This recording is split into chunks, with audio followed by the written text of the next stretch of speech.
I'll be starting. A very warm welcome to everyone present here. Today is the second day of Career Week hosted by Bits Embryo. My name is Arfan Hassan Khan and I'll be your host for today. Today's session will be a comprehensive guide on what it exactly means to be a mechanical engineer. Throughout Career Week, our goal is to help the students of BITS Pilani to explore the vast array of career opportunities available across various fields.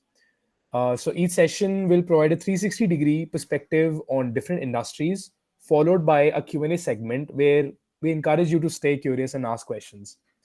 It's my pleasure to introduce today's distinguished speakers who are also BITS Pilani alumni. Mr. Sachit Agarwal, who joined BITS Pilani in 2016. He's strongly experienced in core mechanical engineering, especially in the field of computational fluid dynamics and structural design in development of machines. Currently, he's working as a mechanical engineer at Aether and has experience working in renowned teams under Ion Energy and IBS Storage. A second guest is Mr. Soumitra Thakur, who joined BITS Pilani in 2020. He's a field engineer at JSW who is strongly experienced in MATLAB and has tons of experience working in renowned MNCs. I sincerely thank you for taking the time out of their busy schedules to share their valuable insights with the bright young minds from their alma mater. So I'll start today's session with a free question. My first question goes to both of you. So BITS Pilani is known for its rigorous and innovative approach to engineering education, right? How has your time over here on campus shaped your career? Maybe yeah, Sachit, you can take this first. I'll follow you. Sure. Yeah. Yeah. So basically, what I'm doing currently is all of what I have learned in my starting from my 11th and 12th to my fourth year of engineering, and it's every year of like every course that I have studied has something to be used basically. So I would say that when I started in my this thing, the first year, second year, and all, the even the smallest of courses like maths, for example, which you generally won't think won't be applied. Sometimes that also is useful in in the industry. Sometimes we don't feel, and if the differential equation may not make sense, but that also is helping me. So a better framed answer would be that. Basically when I joined college, I joined my whatever these are clubs are there, right? Tech clubs, uh, Cupra and robotics and aerodynamics. So whatever tech club you are in, which is mechanical core related, it actually helps a lot in the journey of what you will be using it in the coming years in industry. So for me, the formula student has helped a lot because there you learn the basics of. Uh, First of all, you gather the basics of mechanical from the courses as well, but you need to know how to apply it. So when you are there on the in the workshop, we used to just take the we used to design something in SolidWorks, and then we used to take those things there and try to build something, and it doesn't work. Then we fail, and we understand that why it is not working. So it's definitely a long and hard process, but uh, it helps us to understand what happens actually when you go on building something. So, for if I give you an example of when I my first company, Ion Energy, when I the in the interview itself, they had a lot of questions regarding whether like what you have learned in college on in terms of also whether you have worked on a tech project or something, and they even allowed us to bring our laptops and showcase what we have done in the uh, in the college. So I showed him the mechanisms what I made. For example, there was a chain tensioning mechanism for the vehicle where you have a chain come locked into the engine, like the chain is connected to the engine, and then it is giving power to the wheels. So that chain has to be tightened, and for that you need a mechanism which you can be used to loosen or tighten it. So this is like a small thing which I made, but I was able to showcase because I did it in the on the CAD on the paper first with all the calculations, and then I was able to take it to this place basically where where I actually build it. And when I actually build it, I know the difficulties of manufacturing and all those things. So it has helped me a lot in in the career. Basically, I'm doing almost same work today as well. So currently, I'm working on a motor controller design where I'm doing all those hand calculations, which we learn in second year, third year of core courses, and then I'm doing those CAD work which I used to do for the vehicle. Again, all the thermal calculations and everything that goes into it, and then actually building it when we are doing the protos. So that practical knowledge is going there in building the protos, even though there are people who will help me to do the handwork, but I'll be the one who is guiding them to tell them how to do it properly, how to use certain tools and everything to build it. So that to that extent, I am using that knowledge that I've gathered through college. And definitely every course that is there, I think it should, if you are going into a core stream, you should learn that learn that subject through the depth, not only the surface knowledge. And exams is one thing. You will get through exams using by some questions, understanding how to solve problems, but you should understand what the course is trying to teach you, how to apply it in real life. And I have seen fresh graduates, even one of the guys recently who joined our company, he solved a very it was a little complex problem where you need to identify how much compression you have to give, basically what is the length of the distance between two screws to compress a gasket, that level of problem. And I was not able to understand why there is a big equation that is there online. I was not able to derive it, but he was able to derive it in like 2 days.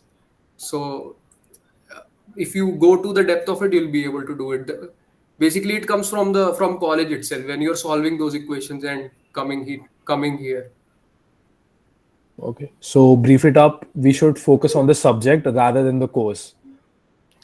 Yeah, but it's actually both. You have to get grades also, right? So you have to Yeah. focus on the grades also, but that is a Mhm. parallel activity. You have, Yeah. if you are really interested, you will automatically be uh, liking it, and that's what happened to me. I liked it, and I tried to understand what it actually is, not just Okay. solving some problems.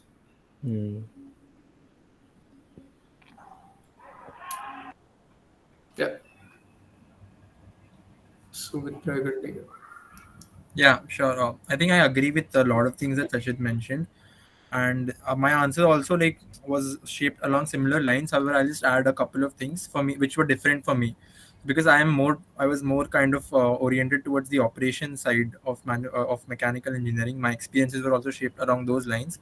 So what I felt was that this entire curriculum, the way that it teaches you and everything, right from 12th, in fact, not just engineering, right from 12th, it kind of inculcates a problem solving mindset in you.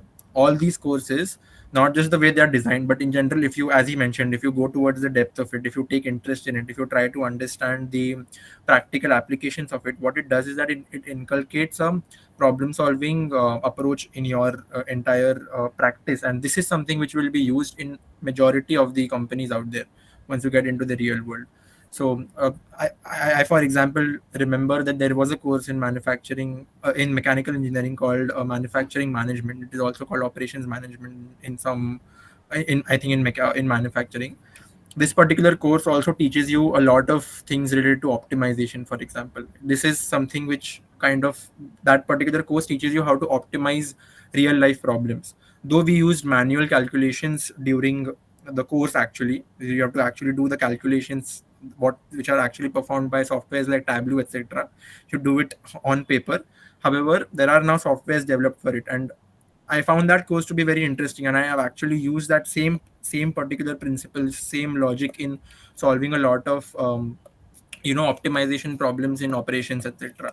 So you will be using something or the other that obviously, I mean, the subjects in mechanical engineering are so diverse that the kind of role that you enter into might not cater to every aspect of it. For example, it ranges from EMM to operations. So obviously, there might be one or two courses which you are actually focusing on to, but the whole crux of it is that it inculcates a problem solving approach in your habits, such that you will be able to use that down the line whenever you enter into any sort of technical role. So that was one thing which I observed. Thank you so much for your insights.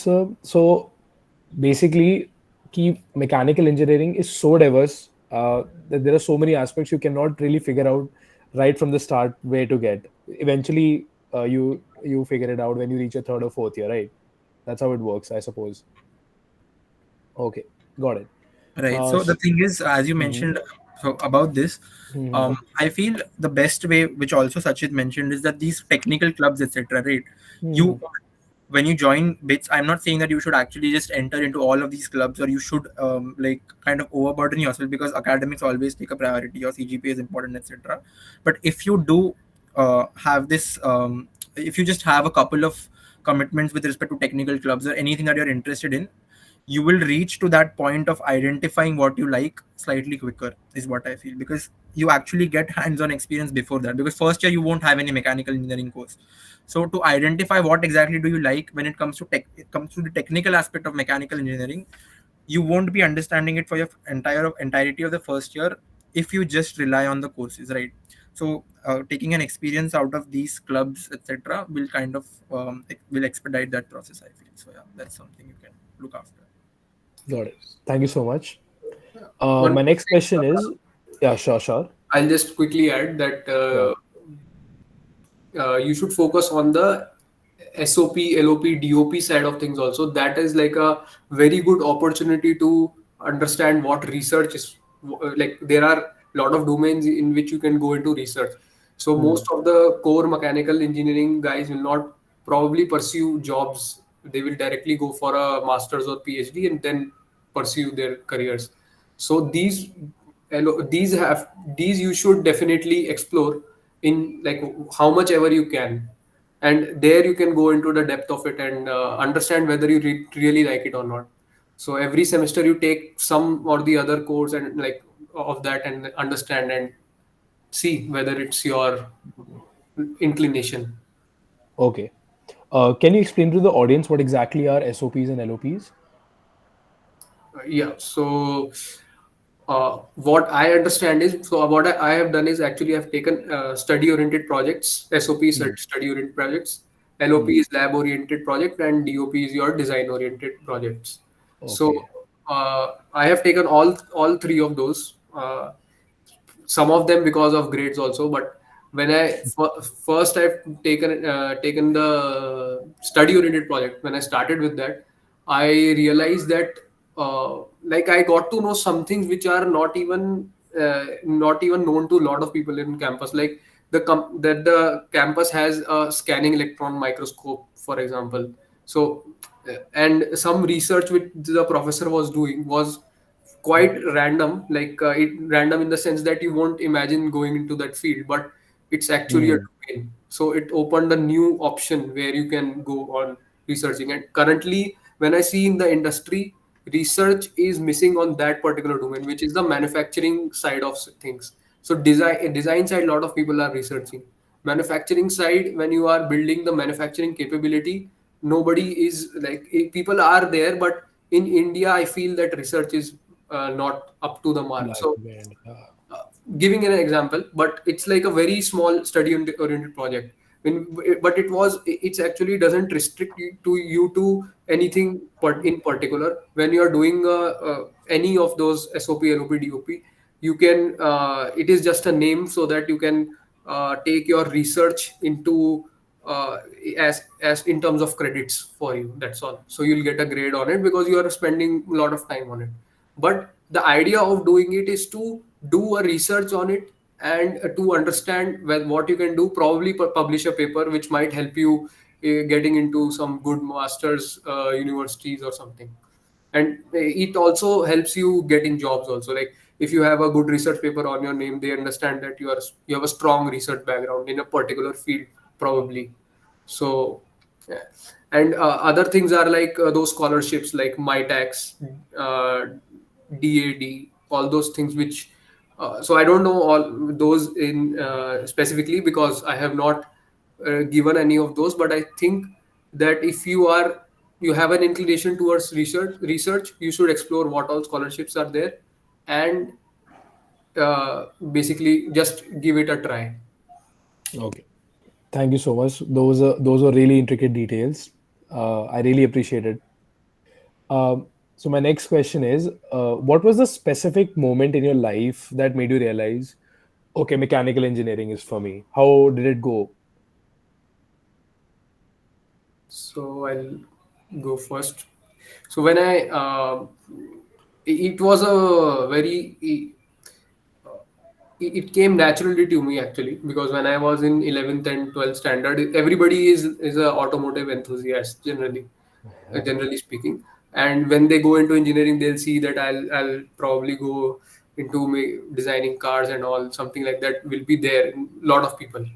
But that is there. But apart from that, one more thing was there, that I already sort of tried to work on a coding thing in 12th standard as a project, and on electronics also again as a project, which did not really intrigue me much. But mechanical side of things, when I really see things building and seeing the structure of it, the design of it, and those, when I imagine myself thinking about those, I got more intrigued, like about how to do it, and it will be an interesting job to do. That's all. So when I started I just filled out all my this thing, priorities as first. Top priority is mechanical, and other priorities later on for all colleges. I My family was not like they were not they were not allowing me to do, but I still just went away with it. And the first day I remember, when I went in, like, in came to campus, I just started asking seniors ki whether there is a club where you can like build a car or something, like, because I've heard engineering colleges do interesting stuff. So for me, it's very natural, but for a lot of people, it may not be. So it's like you have to imagine yourself doing it and to understand what actually goes into it, what you have to actually do when you are doing that job, and uh, probably might have to do some hands-on to understand whether you like it or not. Yeah, for me too, also, I think that right during my 12th grade, etc., when I was also undergoing all of these things, where what exactly should I be pursuing down the line? So obviously, engineering came naturally because I was inclined towards physics, but choosing onto the branch, um, I had back then I had interest in automotives and aerospace, both of them, though I didn't end up pursuing either of those things. But that is something which sparked my interest towards mechanical engineering. When I joined, I also did a couple of, as you mentioned, I did a SOP in the field of EMM, in fuel technology, and I like my interest was further like kind of. I developed interest in that particular field itself in fuel technology, and I did a couple of more projects related to sustainability and fuel tech, etc. So yeah, that is something which started off my interest in mechanics. Though I'm not very now, I've moved towards more towards management side roles as compared to technical roles. This was something back then which I had in my mind. So yeah, I think you will down the line, and there will come a point wherein you'll find something which sparks interest in either of these fields. Okay, that's amazing how both of you were so passionate about engineering initially, because I see these days not a lot of people want to go into core. So it's actually nice to see some BITS Pilani alumni who are interested in this. Anyways, so my next question is, with advancements in technology, mechanical engineering is constantly evolving, right? So what are the some exciting trends in the field right now? So yeah, you can go ahead, Sachin. Okay.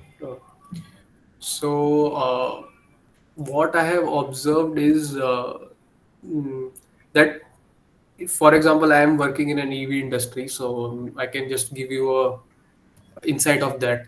That So, for example, Industry 4.0 is one thing where your everything is being in the on the manufacturing line. They are trying to capture every data point. For example, even torquing a screw, that data will go into the system, and it will also check whether the screw is properly torqued, for example. And that data to that level is going into the system, and then you can use that data to understand where how you can improve the efficiency of the whole line. uh, and basically innovative ways of assembling things. And secondly, what I've seen is that there are a lot of like EV industry is now a little bit again, like it has moved through years, but I think still there are a lot of opportunities in this electromechanical side of domain, where core mechanical is not only the thing that you have to know. You have to understand some aspects of electronics uh, to be able to like move forward. Yeah. Yeah, for me, I think one thing that I came across is the development of deep tech startups also.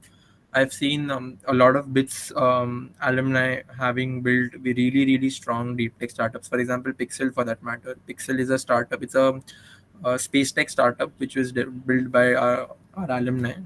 I think it was Awais Ahmed and Kshitij Khandelwal. Both of them had built this startup back then, and I mean it has reached insane heights. They just launched hyperspectral satellites from the US base also. So I think, yeah, this is one of the field which is really developing, because as you know, India doesn't have a private space sector, right, which can support the government initiatives, and they want this to build because um, they don't have the capacity to do all these projects on their own. So having a parallel um, parallel private space sector helps a lot, and these startups kind of fill into that particular space, because US has organizations like SpaceX, etc., which kind of supplement NASA. But over here we didn't have that kind of a parallel machinery, and these startups, that too by fresh graduates and engineers from even from bits, have like kind of made this happen. So this is something which is very interesting. Secondly, as Sachid also mentioned, EV is extremely booming, especially for India, because though this trend has already happened in Europe, this is exactly now the time when it is happening in India. The shift towards clean energy, green energy is happening right now, and new energy vehicles are being launched, and like technologies like PHEVs, plug-in hybrid electric vehicles, HEVs, hybrid electric vehicles, are now coming into picture, and India doesn't really have enough like technology to build all of this on its own. So we we do rely on a lot, like if you see even currently a large segment of a large section of the Indian market is satisfied by cars being imported from outside, CKD units, etc. So I think this is something which can be filled in if we have better technology coming in. Mahindra is doing it, Tata is doing it, and I think more and more players will do it. So this is one field which has a lot of scope and is very interesting. And obviously IoT and Industry 4.0 is going to guide all of this. So yeah, I'll not repeat that. Okay, got it. My next question is, can you share an example of a real world mechanical engineering problem which you have solved as a as a person working in the in core right now?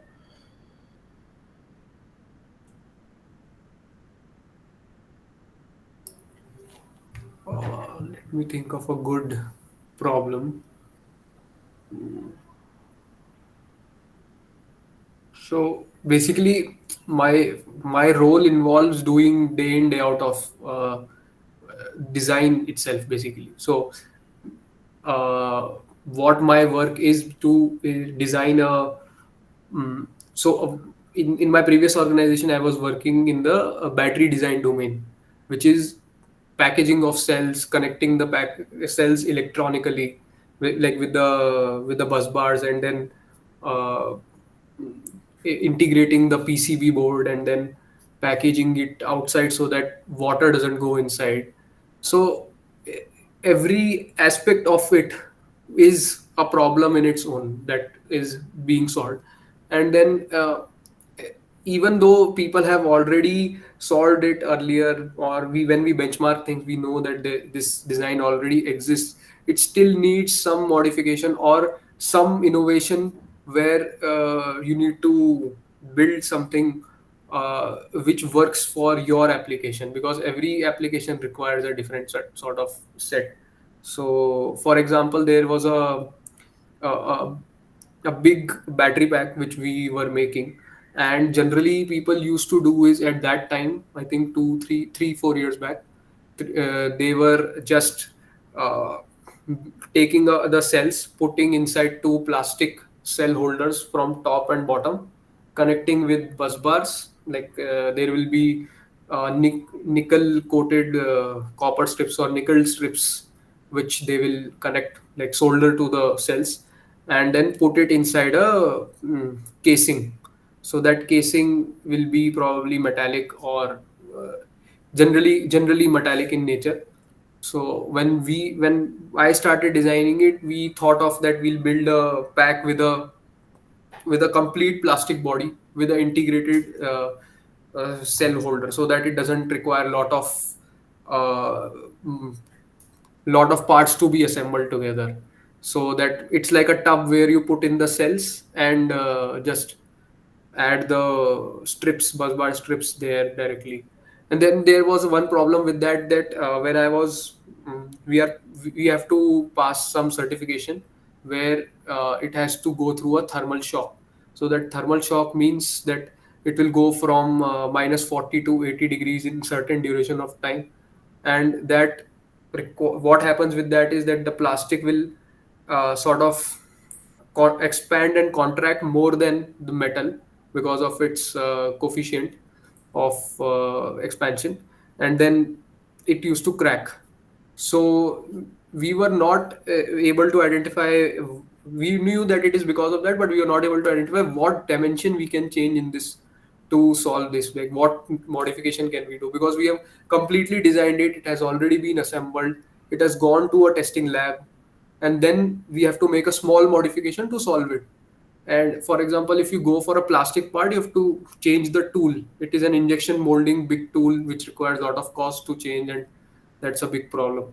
So like we found out that we are using two sheet metal plates that are too big, and there were some metal inserts inside.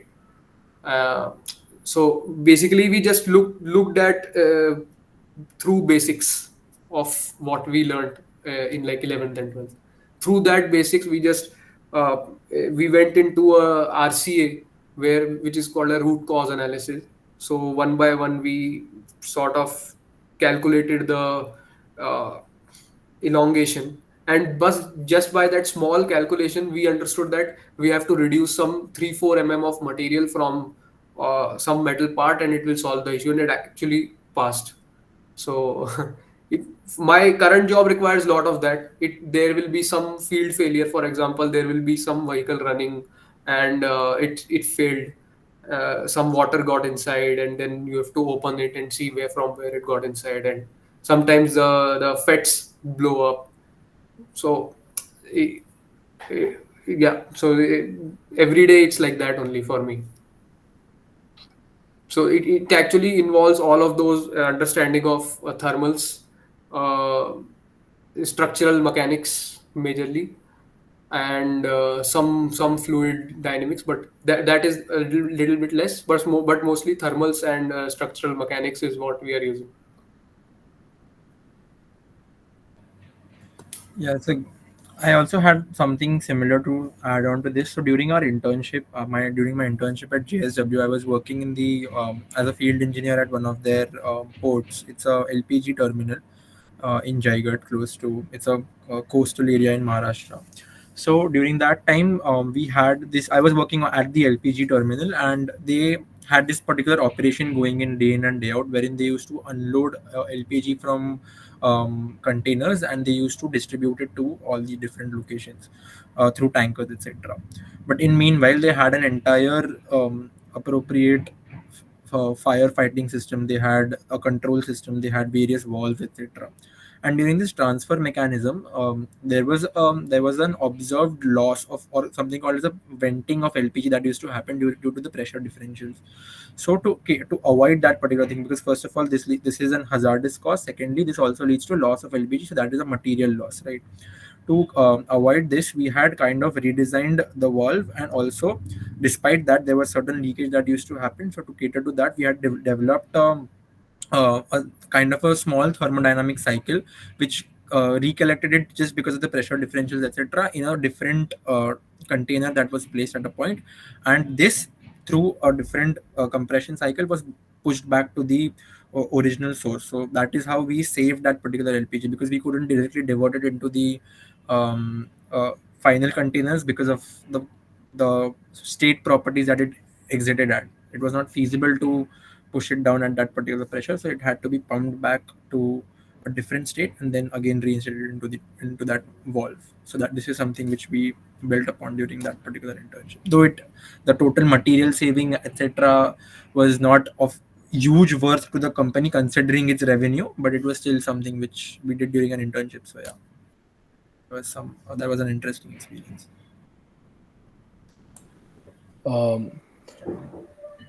So my next question is, how important is interdisciplinary collaboration in mechanical engineering, and how do you see it shaping the future for this field? So for me, it's very, it's again day to day. We are very interacting with almost 6 different teams every day. Where I'm talking to electronics guys, firmware guys. Firmware means the code that goes into the electrical architecture of the product. So basically, the motor controller requires the PCBA, where uh, it converts the battery current to a current which motor can use to deliver power. So electronics guys will design the PCBA, and firmware guys will put a code into it so that it will run properly. Then there will be other teams like sourcing, which will procure parts for us. Other teams like manufacturing engineering teams, which will help us with the discussing with the manufacturing side of people. Uh, and then there will be engineering finance, who will look after the finances of the costs of manufacturing, costs of procuring the parts, everything. uh, so basically, this is in general majority of the teams, and there is a one systems engineering team which is basically integrating motor controller with other components of the vehicle. So controller will talk to battery. It will talk to the key. When you are switching on, the motor controller should know it is switched on. It will talk to uh, basically some power distribution unit, which will delegate things to light switches, basically to when you turn on, the lights will switch on. So that is sort of integration, and controller to motor itself, that integration also. So all of these teams will be working on like in collaboration. We will be every day, we spend 30 minutes together in a stand up, and we'll discuss what is important, what needs to be done, and all those things. So even for that, for example, a root cause analysis, we won't know whether a problem is because of mechanical issue, electronics issue, or a code issue, firmware issue. So they will go on one by one. They will first of all check the code, then the electronics team will check, and then it will come to mechanical, and then we all sort of sit together and resolve it.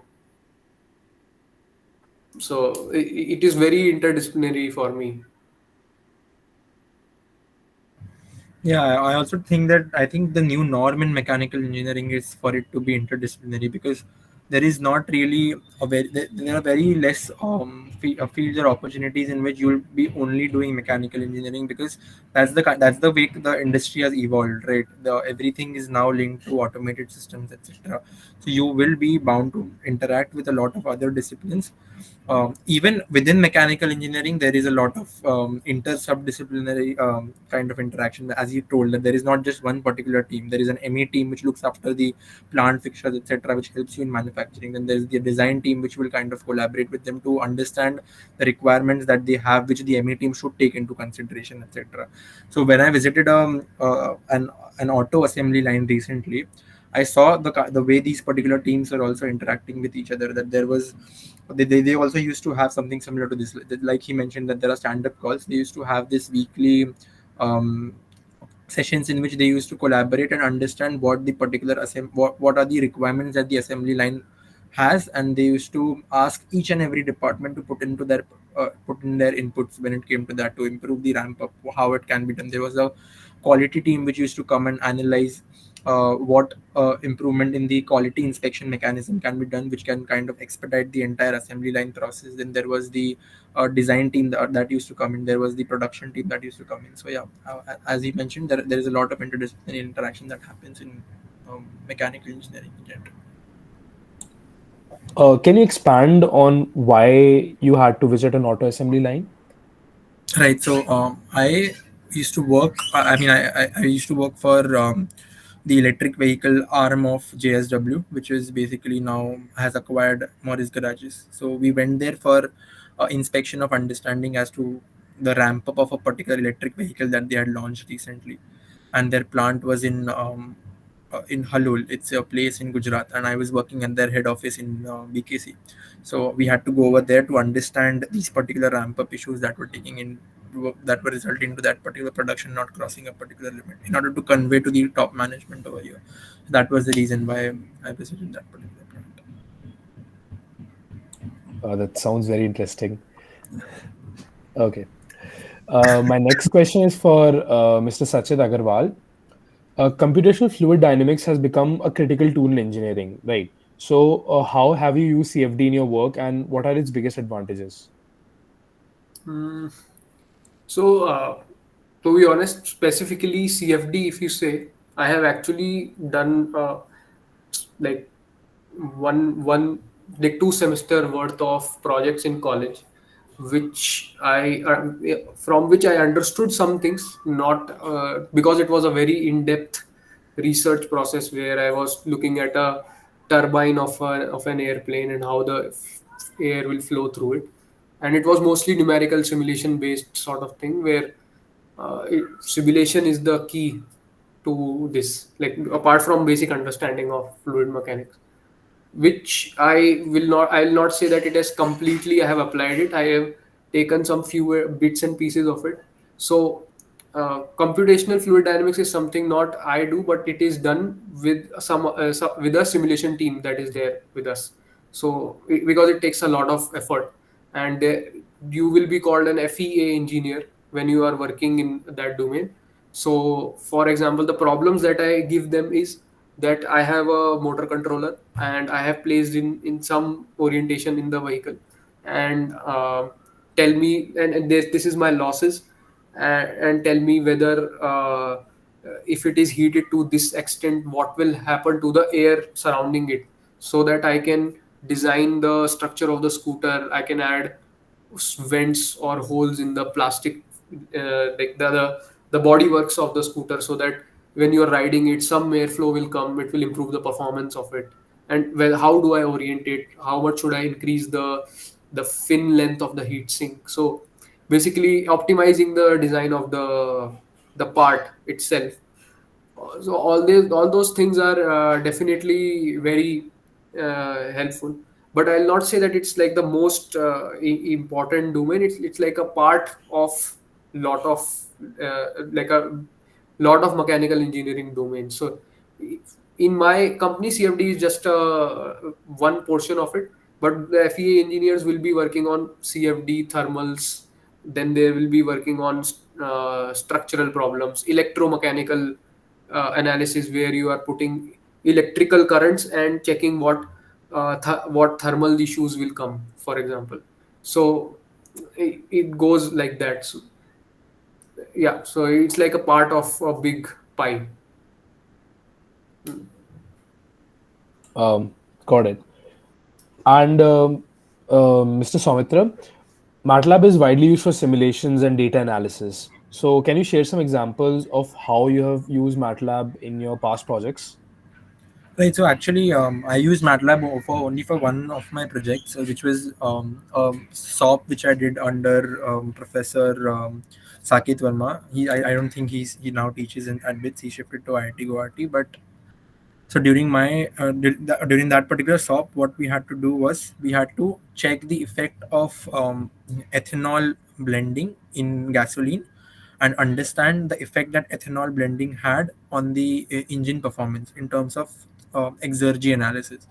So exergy is kind of the it's similar to energy, except for the fact that it can be destroyed. It's a created term. It's not. It's unlike energy, which only transfers forms. Exergy is lost also in the process. So exergy kind of forms the base of the second law of thermodynamics, and we use that particular approach to understand what impact ethanol blending in gasoline has on the performance. So for this, what we had done was we had simulated an entire engine on MATLAB using various parameters. For example, you know that in coding there is something called as a loop. So the various degrees of the crankshaft rotation were assigned in the form of a loop, which went from, let's say, 0 to 360 degree. That is some that was the basis which we used to design the entire crankshaft cycle, which is basically your compression cycle and then the your power stroke, etc. All of that. And using that, we tried to understand the power that was coming out of it, the losses that were coming in the heat generation, etc. Using this, we later drew the performance mapping for various levels of ethanol blending, that what happens at a particular percentage of ethanol versus what happened at a higher percentage of ethanol. Because when the percentage of ethanol changes, your fuel mixture is different now this time. So the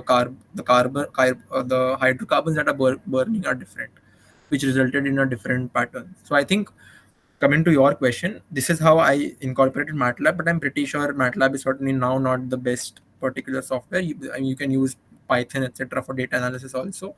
It's just that the software, it's just that the research papers I was referring to had done something very similar to it, though not. I mean, the problem statement was slightly different, but still they were using it on MATLAB, and I felt that it can be simplified using MATLAB as compared to other things, so I just went forward with it. However, yeah, so there is MATLAB, there is Python, etc., which allows you to code these and draw these simulations and do the data analysis pretty easily. So yeah, I think they are very important for your analysis, etc., especially from a data perspective and simulation perspective. Actually, I've also started learning MATLAB. So I wanted to ask why, if Python, according to you, is a better software for data analysis, then why students are being taught MATLAB? No, so I mean, I'm not saying it's a better software or anything. You can run similar simulations on both these particular things. It's just that MATLAB is very specific to mathematical problems. That's the thing. So if you want to run a particular simulation which focuses largely on a mathematical problem, then MATLAB helps you in it. But obviously, if you want to do something more related to development, etc., and something more related to, let's say, algorithms, etc., you can obviously use stronger languages like I mean, object-oriented programming like C++, etc. Also, so that's a different thing. Thank you. My next question is for both of you. How a fresher can get into the roles which you are currently in?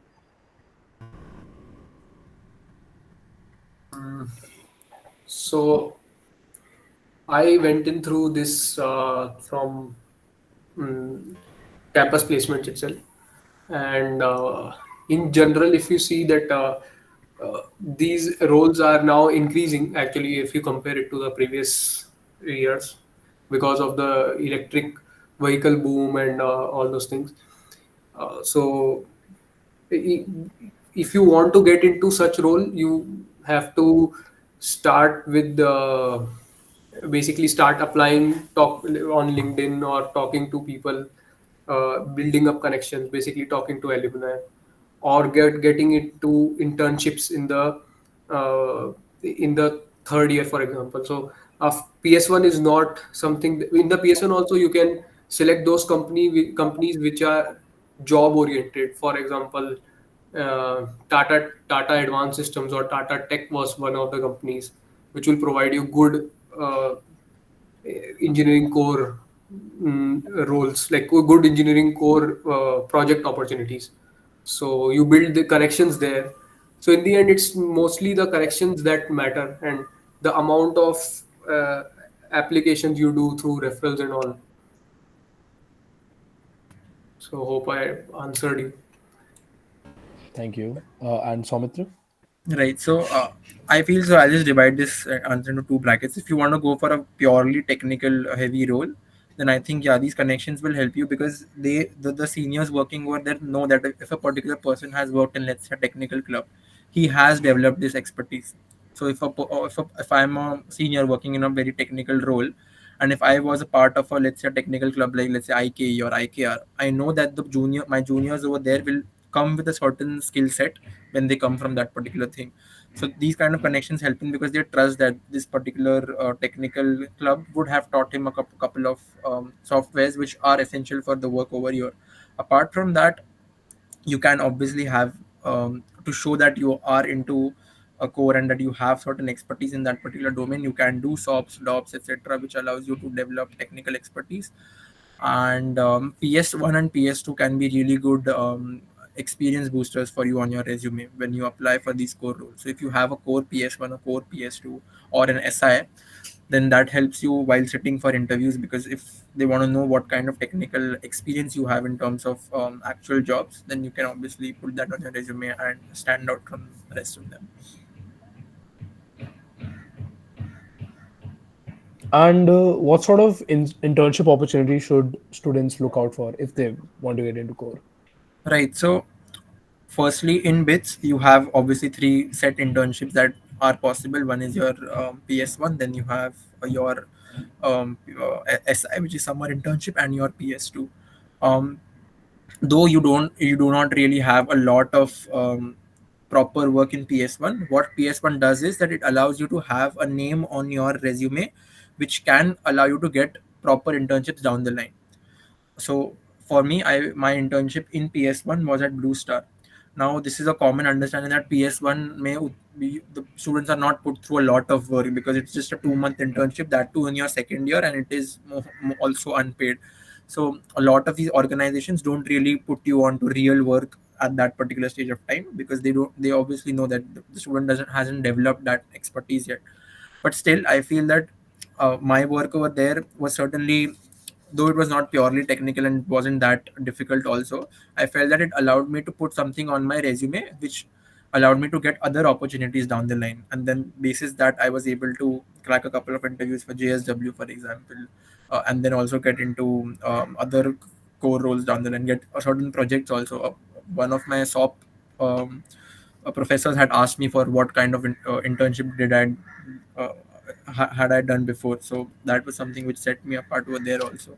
So I think yeah, these are the internship opportunities that you can get, but you need not restrict yourself to these. Apart from this, let's say if you feel that the kind of opportunities are on campus with respect to these internships are not purely technical, or if you would want to do something different, there are a lot of you can also try for off-campus internships through connections, etc., in these companies through your seniors, etc., who are working over there. So people have interned and got jobs at Pixel, also the startup that I was mentioning, and they are doing that kind of work because not every technical company is going to come to campus for hiring. So yeah, this is how you can just distribute your chances across various buckets. Such it can add maybe. Yeah, this I agree completely with you. So, for example, Aether did not come to my campus, like BITS Goa, and someone from the college reached out to me, like, "This is my resume. Can you please refer me?" So he may not have gotten the role, but definitely he went up to the level that he pinged me, and then I sent it on the referral network at least. So that really helps because campus can only allow few companies. There will be lot of issues with the companies also coming there and all, but applications in the job market through people, through online applications is something which I also was like in my fourth year when I was there. I was just thinking it's just campus placement that will help, but it's not the case. You can apply anywhere. You are free to do the applications. So don't restrict yourself in those only those campus placements or pre-placement offers or anything. Apply wherever you want to go. And what exactly happens in these internships? What can students expect if they're getting into their first internship as a mechanical engineer? So maybe I'll just share my experience. So I don't have a very, uh, I would say, not a very not a very good project that I have been given in my internships. It was a very, it was mostly learning based. So in my PS1, I went to DRDO because of the name itself. Uh, my family told me you should go there. I just added it as my first priority. So there, when I used to go there, we used to discuss with scientists. So that scientist was F level scientist, and we discussed with another a higher level scientist also. But they were not teaching us the mechanical engineering. They were saying that you'll learn mechanical engineering eventually. They were just giving information about like they were just giving their teachings of life and their understandings of their failures and all. That's all. But that is also again a learning. You can't say that that you have not learned from it. I got some learning out of it. And second internship was not an internship at all. It's like a training in my third year. So I was not able to get a summer internship through those companies that come. So I applied in somehow I got there in railways, RDSO, and HAL.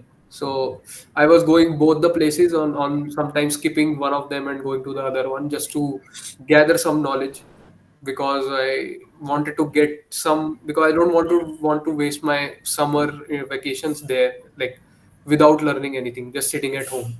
I wanted to do something. Even though we spent some of the time building the vehicle, but after that there'll be some time that I wanted to spend to understand what is happening in the actual industry. But it, even though it did not allow me to get into some project, it helped me understand what is the structure, like how things are working out, like how what people are feeling. So for example, there will be design team and manufacturing team, which we discussed, right? That structure also I got to know from there. And then what is happening on the manufacturing shop floors. So in HAL, for example, they were machining everything from like most of the parts are machined. Very few parts will be cast, because it's it has to be very very high precision. So and they will show us that this is how it is actually done. We have learned in production techniques something like lapping or honing or something. They were actually doing it. And it was a definitely a good exposure. And then they were actually manufacturing their own screws. So and it helped me in an interview when this Ion Energy came on campus, and they asked me ki, uh, how are the screws manufactured. Like they had a question in their thing. So I wrote that it is made by thread rolling. So most of the students didn't have that feedback. They told me that basically this is something like that. And another question was, in- I'm sorry to interrupt you. Your voice is lagging. oh, okay, okay. Yeah, no, it's fine. Yeah, Can you hear me now? yeah. Yeah. So I was saying that another example is when I went to sorry, when I had this question that why are the wheels conical in trains? So that answer also I knew because I went to RDA. So they told me something in just a conversation. It's not like they put me on a project. So it's small learnings for me which helped me later. And even if you don't get to get a project, it will help you. But for my second practice school, definitely this is a PS2 is something is which you should have a good project generally. So for me, I just went into the company which I got placement in. So I directly started working on it like a proper job. Yeah. So basically, for mechanical engineering, internships are more of a learning experience than just getting into it and working on something, right? For me, it is like that, but some Okay. people are there who had worked on projects. It's sometimes luck also. So they Hmm. got to, for example, in Tata Tech or Tata Advanced Systems, they, if you know some of your alumni also, they got to build. They only proposed some project and they were able to deliver something or build a research paper, and they got this thing. Okay, some traveling noises. Okay, okay. So basically, they got to build a crash structure for a Formula student car. So I don't know the intricacies of that project, but they received some award from Maruti Suzuki also. So it's just an opportunity that if you get it, you take it, and if you don't get it, you get at least get to learn something. Thank you so much, Sachin. So, BITS Plani has a strong focus on entrepreneurship, as you know. So, have you been involved in any research projects, startups, or innovative initiatives, or you're looking forward to building some product of your own?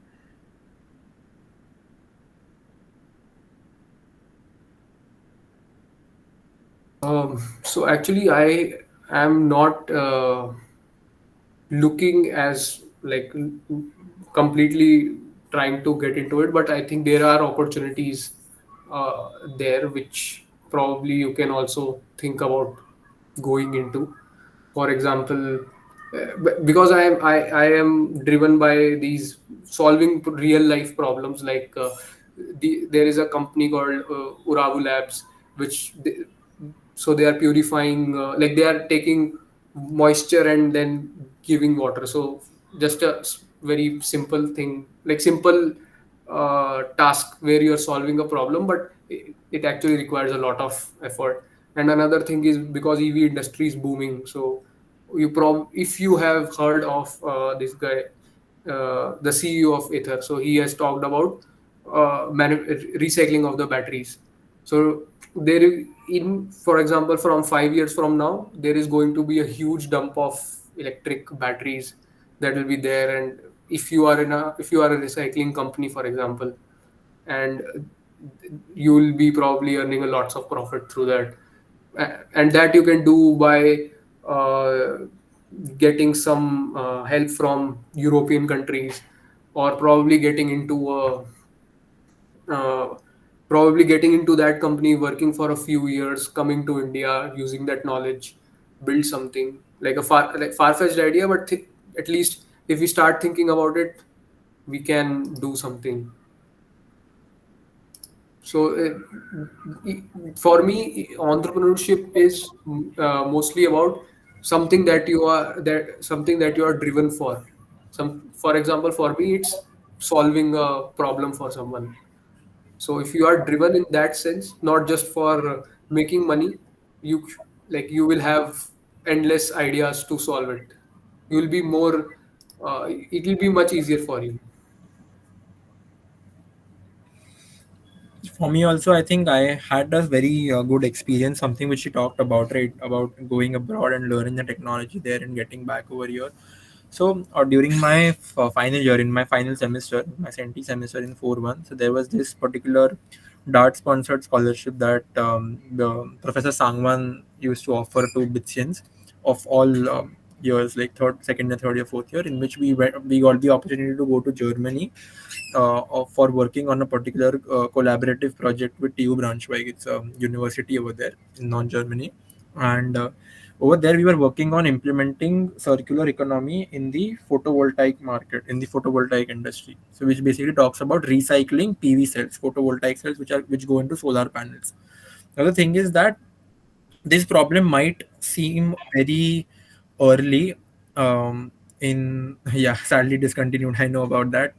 This program is not going to happen again in Pilani. Also, Sangwan sir has left. I think he has left Pilani. I'm not sure about this. He has, right? Yeah, but yeah, it was a wonderful opportunity that he was providing to a lot of students, and a lot of students have benefited out of it, including me. So yeah, what I was talking about is that over there, they had, so this particular problem of recycling solar panels and the in the PV industry might feel very early or nascent when it comes to the Indian context, because the amount of solar panel installation over here is very less as compared to what is happening in Europe. But if you just look down the line with the energy transition that is expected to come over here, with the large build-up of solar parks that is going to happen in India, this particular technology which is already being used there are really good startups and companies established over there which are running solar panel photovoltaic recycling industries over there.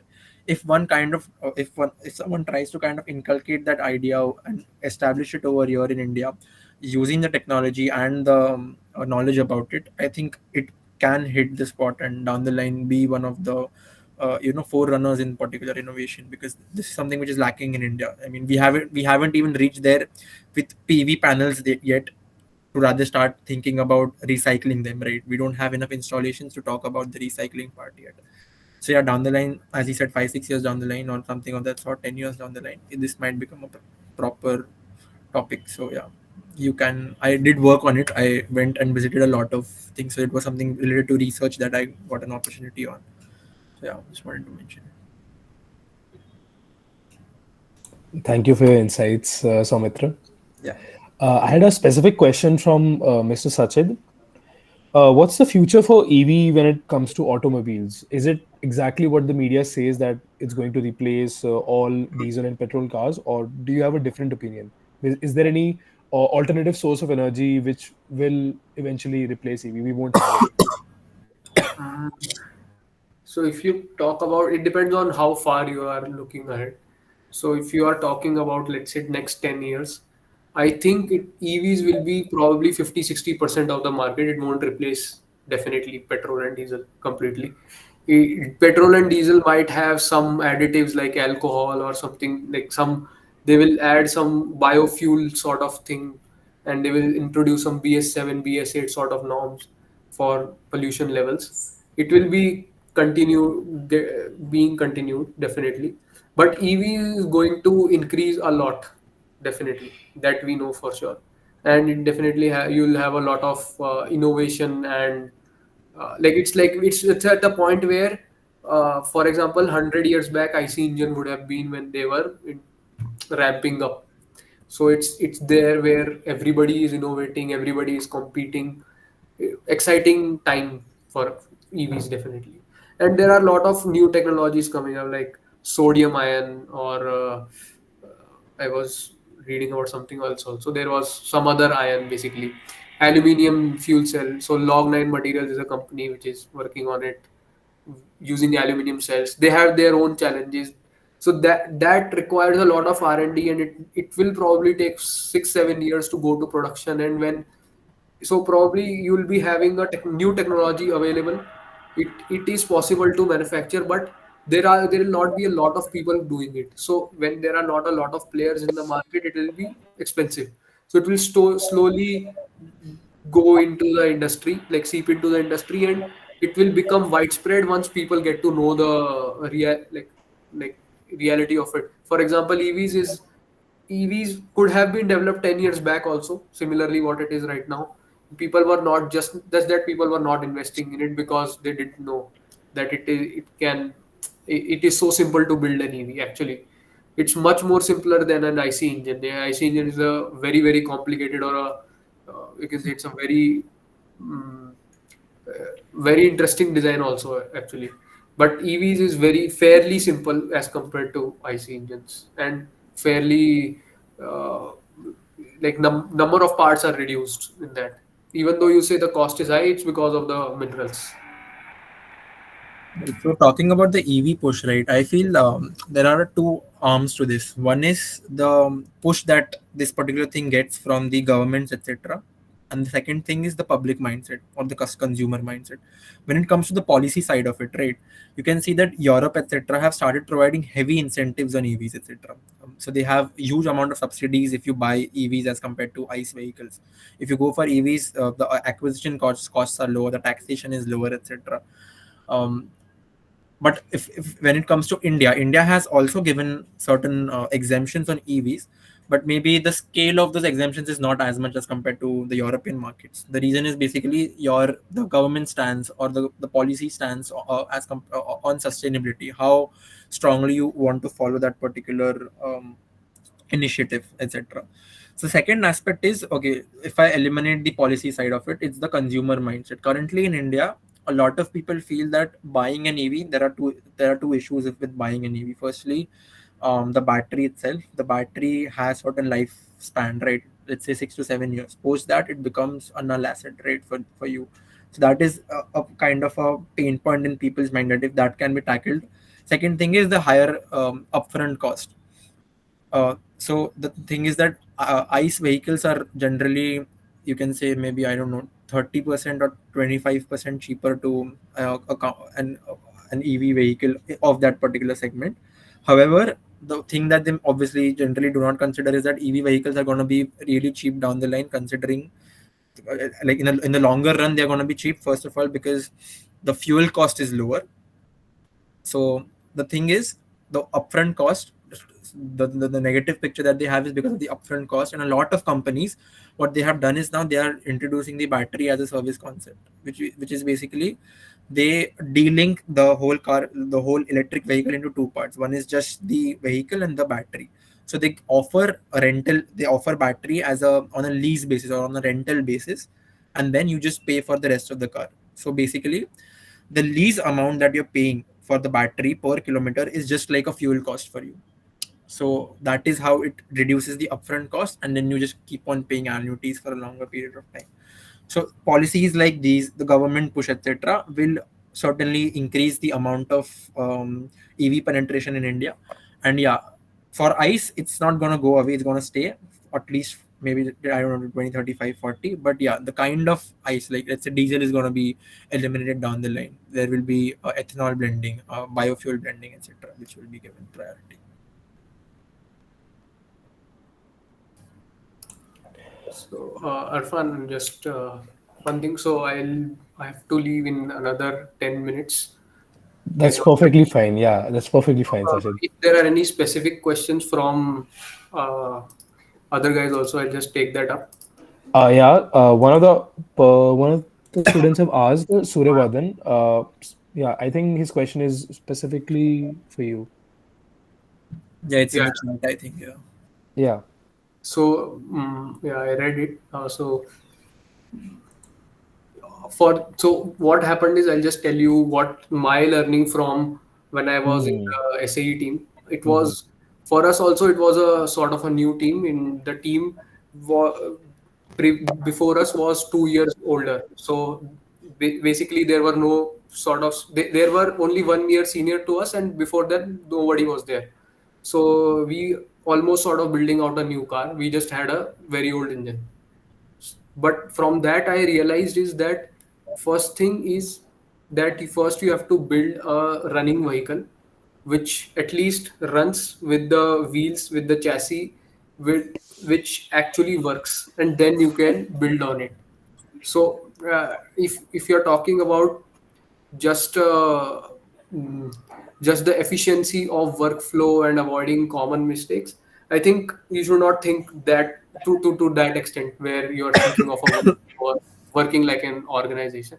You have to be like, you have to work like a team, meet every day for certain time, like 2 hours, 3 hours, for 4 hours, whatever is possible, and uh, discuss what is your plan, what you needs to be done, and make realistic timelines. For example, keep less time for design and more time for manufacturing, because manufacturing is the place where most of the effort and time will go.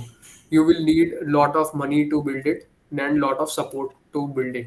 So for a new car, for a new sort of go kart or any other vehicle, generally takes 6 7 months to 1 year to manufacture if you are doing it for the first time, and if you don't have, for example, a lot of money, which we generally don't have.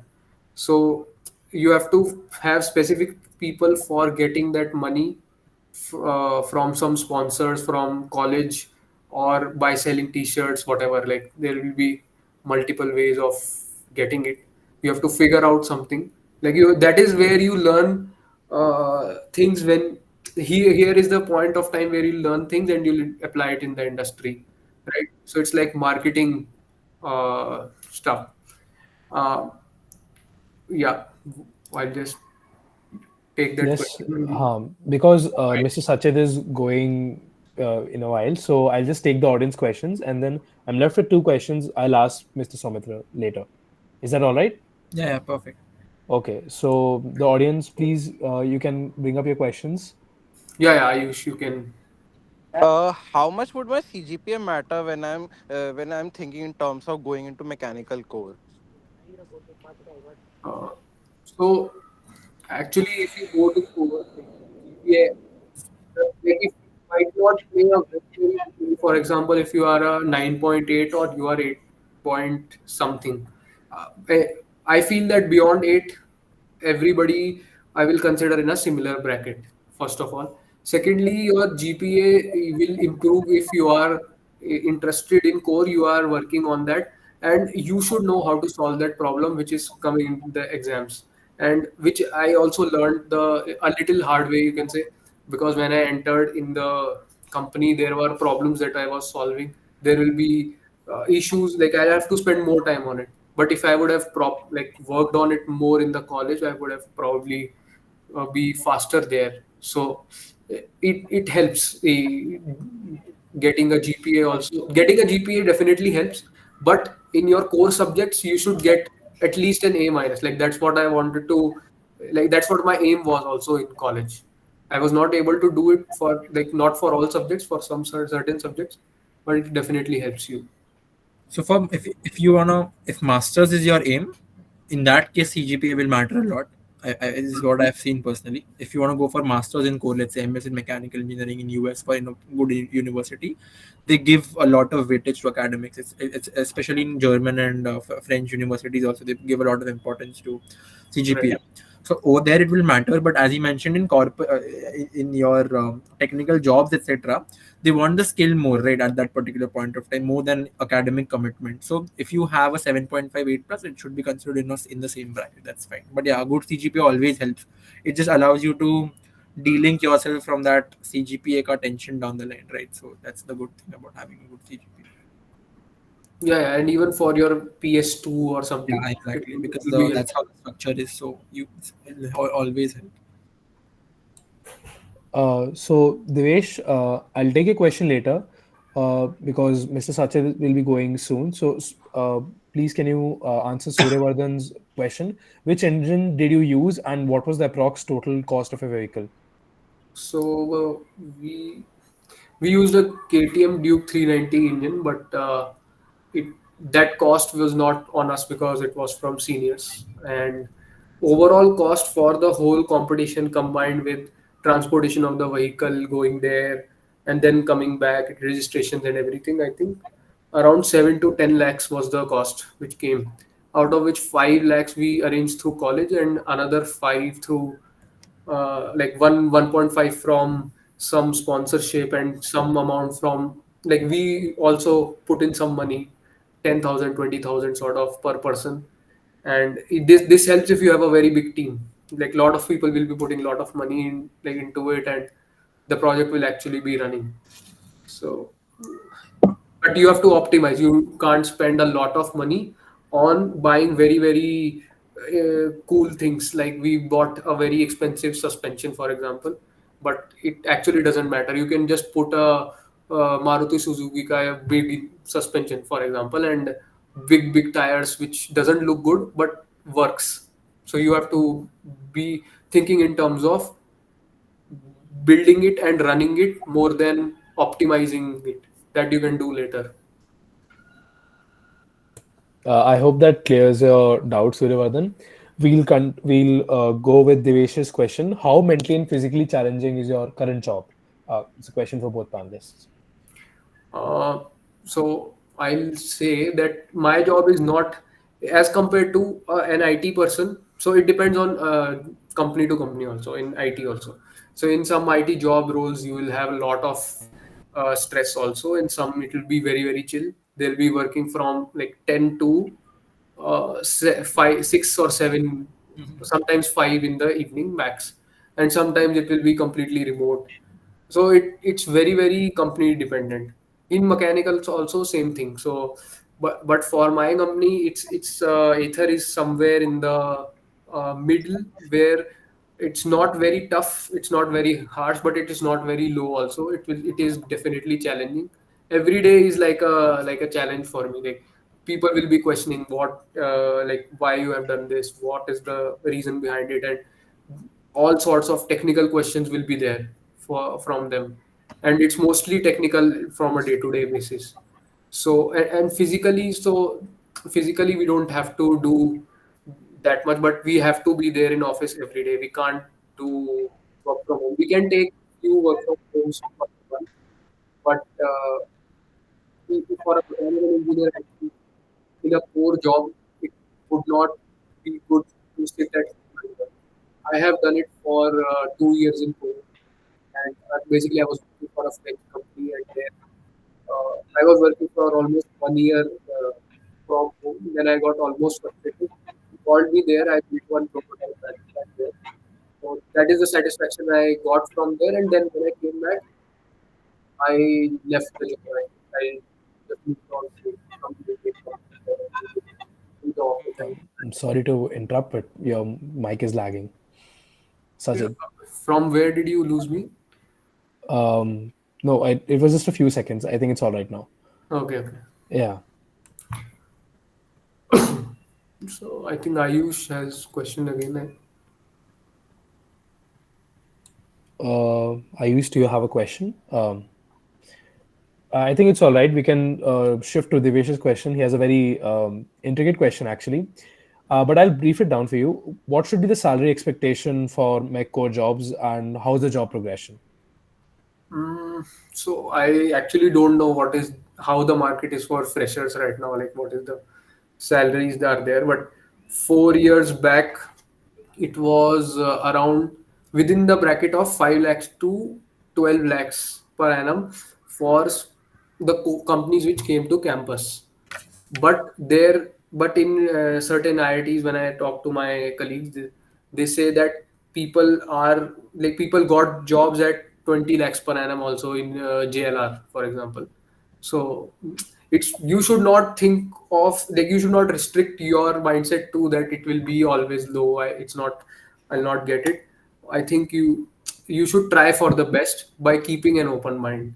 And if you talk about job progression, so there is a 10 years senior to me with whom I am currently working in the same project of motor controller, and he is from BITS Goa itself. So we are actually working like colleagues only. Like there is no such barrier. We are working on the same problems, discussing like colleagues. But what he also feels that in mechanical engineering, if you stick to the core designing, building parts like what we are doing day in day out, you will have a certain level of stagnancy. It will increase after a long time, like after 10 to 15 years. It will be at a good level where you will be uh, probably those IT guys will be getting it in much earlier, and definitely their progression is much higher. So if you are willing to go into a field where you want to do this job, and you are okay with a not very high paying, like not a very high pay, it is good. But and another thing to it is, if you switch a role after let's say 5 years of experience, you switch to some managerial position or some other position where uh, like for example operations or something. So I don't have an understanding of the package there, but definitely it will improve a much lot. So I've seen people doing an MBA after mechanical of 3 4 years, because you are in mechanical there will be very less people in the domain. And if you are doing a management course like an ISB or an IIM, after that you will be getting a very very good opportunity because you will be the domain expert in that, and you'll be managing some big project because you that the company which is hiring you knows that you have worked on field. And even the program managers that we have in our company are all mechanical engineers. They won't a normal person will not, like, normal means like a person who has not worked in core will not understand the intricacies of engineering unless he has worked there. So definitely you can shift your role 5 years down the line. It will be in the similar domain but a different role. So yeah, so the salary expectation, no, this is just from the fresher perspective, because I know this comes very often that people want to know what is the starting salary. Let's say this is in mechanical core. It depends on the field also you're going to. For example, I graduated in 2024 itself, so I have thoda understanding about this. If you're talking about, let's say, a GET kind of a role, which is a graduate engineering trainee kind of a role, or something GRP kind of a role, graduate management kind of a role, that for mechanical core ranges around 12 to 15 currently in the market, or maybe you can say 10 to 15, something of that sort. But there are certain roles, like for example, there's a company called Schlum. It's pronounced as Schlumberger or something. It's now rebranded to SLB. They come for an field engineering job. It's an oil and gas company. They had a very strong package of around 28 or something. That is, in fact, the whole CTC was 30 plus also. But the thing is that that is a field engineering job, so that's completely different. You'll be stationed at a very remote place, and the working is slightly difficult. It is more physically challenging. It is you're completely full time on field, etc., which is why obviously the compensation is higher. Now there are certain roles like FMCG. If you talk about FMCG, which is more towards operation management, etc., supply chain management, there are companies like Procter and Gamble, HUL coming in. They also pay more than these classic GT kind of roles, because over there you are not just doing core, you're also doing something related to management, and the kind of work that you'll be doing over there is something which they also hire from post MBA people. So obviously, as you mentioned, if you do an MBA and go over there, you have domain knowledge plus management knowledge in FMCG, you will be valued a lot, and you will get all these kind of roles when you'll be working at a plant, but in a managerial kind of a role, to do product analysis, do understand the supply chain, etc., improve it, do quality modifications, and provide value to the company. So yeah. Okay, so basically, if you have some management experience or you know how to manage a team, you will Yeah. be paid higher. Okay, got it. Down the line. Okay. I think Devesh's question has been answered satisfactory, and we can wrap up this session now. I want to extend our heartfelt thanks to our speakers, Mr. Sachit Agarwal and Mr. Soumitra Thakur. I'm sorry, Parth, I don't think we can take any more questions. Our session has ended. Let's take one Okay, last. fine. Okay, Parth, you can ask a question. All right, Arfan. No, if time is a constraint, then I can reach out to Soumitra Bhai later on. My question is targeted directly to him. No, you can ask. It's not an issue. Not from my end. If Arfan, it's an issue. I'll take it later on. It's completely fine from my end. Cool. Then you can go ahead. All right, thanks. So, Soumitra Bhaiya, a lot of my interests seem to align with you. And specific to the JSW internship that you did, I'm looking at your LinkedIn page at the moment. Was it the SI that you did at JSW? Yeah, so I did my SI at JSW in JSW Infrastructure, which is one of their subsidiaries, and then I also did a full-time stint over there for 6 months in the JSW EV segment. Right now, I've changed my job like three days back. But yeah, that's it. I did. Okay, great. Because I was wondering, in the LinkedIn it says you did a field engineer role, but you're talking about how you worked at that BKC office to streamline EV operations. Right. That was my full time. During my SI, I was stationed as a field engineer at their port, which is in Jaigarh. Okay. Yeah. I would like to reach out to you later because I got selected for their SI, same at JSW. Right. This Sure. summer. You can ping me. Yeah. I'll hit you up on LinkedIn. Done. Sure. Thanks. No issues. Thank you so much, Mr. Sachit and Mr. Soumitra, for sharing your journey and knowledge with us. And I also like to appreciate the audience. It was very engaging. So this ends our talk now. Thank you so much, and I'll Thanks see you a lot, later. Arfan. Thanks a lot for Okay. hosting. Thank you so much, Mr. Sachit, for giving your time. Thank you. Okay. Thanks, Arfan. Thanks. Bye. You're welcome. Bye bye.